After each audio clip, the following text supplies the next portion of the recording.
अपनी शनाख्त के लिए एक और चीज भी ज़हन में रखनी पड़ेगी कि इंसान जो है अपनी अक़दार को देख ले, जिसको कोर वैल्यूज कहा जाता है। कोर वैल्यूज, हर इदारे की कुछ वैल्यूज होती हैं, कोर वैल्यूज होते हैं, हर खानदान की वैल्यूज होती हैं। किसी खानदान में क्या रिवाज होता है, किसी खानदान में क्या रिवाज होता है, किसी में क्या चीज चल रही होती है, कहाँ कौन सी चीज चल रही होती है। इसी तरह इदारों में भी कहीं क्या चल रहा होता है, कहीं क्या चल रहा होता है। इंसान वही अच्छा है जो इन अक़दार को पेश नजर रखे और इसके मुताबिक अपने आप को चलाए। अगर वक्त की कदर करने वाले देखे जाएं तो एक एक मिनट की कदर करते हैं। 5 नमाज़ें रब्बुल आलमीन ने वक्त पर रखी है, बगैर वक्त में रखी है। फजर के वक्त में ज़ोहर पढ़ ले, हो जाएगी? नहीं होगी। फजर के वक्त में फजर ही पढ़नी है, ज़ोहर नहीं पढ़ सकते। नमाज वक्त पर अल्लाह रब्बुल आलमीन ने रखी, इसकी वजह यही है कि इंसान जो है इन औकात की अहमियत को समझे। वो लोग जब मिनट मिनट पर मोबाइल देख रहे होते हैं, लम्हे लम्हे पर इनको मोबाइल देखना होता है, हर 2 मिनट के बाद मोबाइल देखते हैं। बॉस जो है परेशान होता है कि ये क्या कर रहा है, लेकिन उसका मोबाइल छूटता नहीं। मुझे बताइए उसकी परफॉर्मेंस क्या होगी। हज़रत बीबी आयशा सिद्दीका तैयबा ताहिरा की हदीस पाक है, फरमाया कि अबू सईद फरमाते हैं कि मैं इनके पास हाजिर हुआ। बीबी आयशा सिद्दीका तैयबा ताहिरा क्या कर रही थी? अपना नकाब सी रही थी। नकाब ओढ़ती हैं ख़वातीन पर्दे के लिए, कहते उसको सी रही थी। कौन है? उम्मुल मोमिनीन है। मुस्तफा करीम सल्लल्लाहु अलैहि वसल्लम के अज़वाज में बड़ा मकाम और मर्तबा है इनका। अपना नकाब सी रही। अबू सईद कहते हैं उम्मुल मोमिनीन, अल्लाह ताला ने माल और दौलत की फरावानी नहीं कर दिया आपको, नया नकाब ले लें। मकसद ये था नया नकाब ले लें, आप इसको सी रही है। आपने क्या जवाब दिया? फरमाया वो नए कपड़े का दार नहीं जो पुराने कपड़े इस्तेमाल ना करे। बीबी आयशा की सोच क्या थी? कोर वैल्यूज को आपने समझा ना। कोर वैल्यूज में एक चीज है ऑनेस्टी,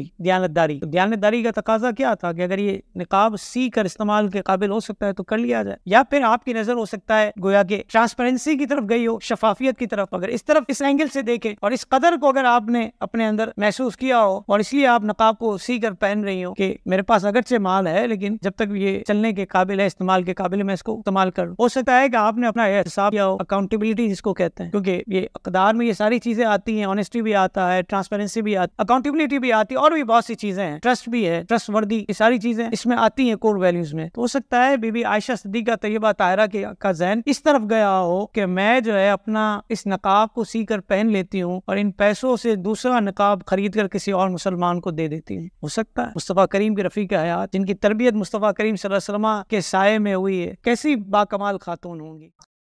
मज़ीद इस्लामिक और मालूमाती वीडियोस देखने के लिए लाइक, शेयर एंड सब्सक्राइब के बटन को प्रेस करना हरगिज़ न भूलें।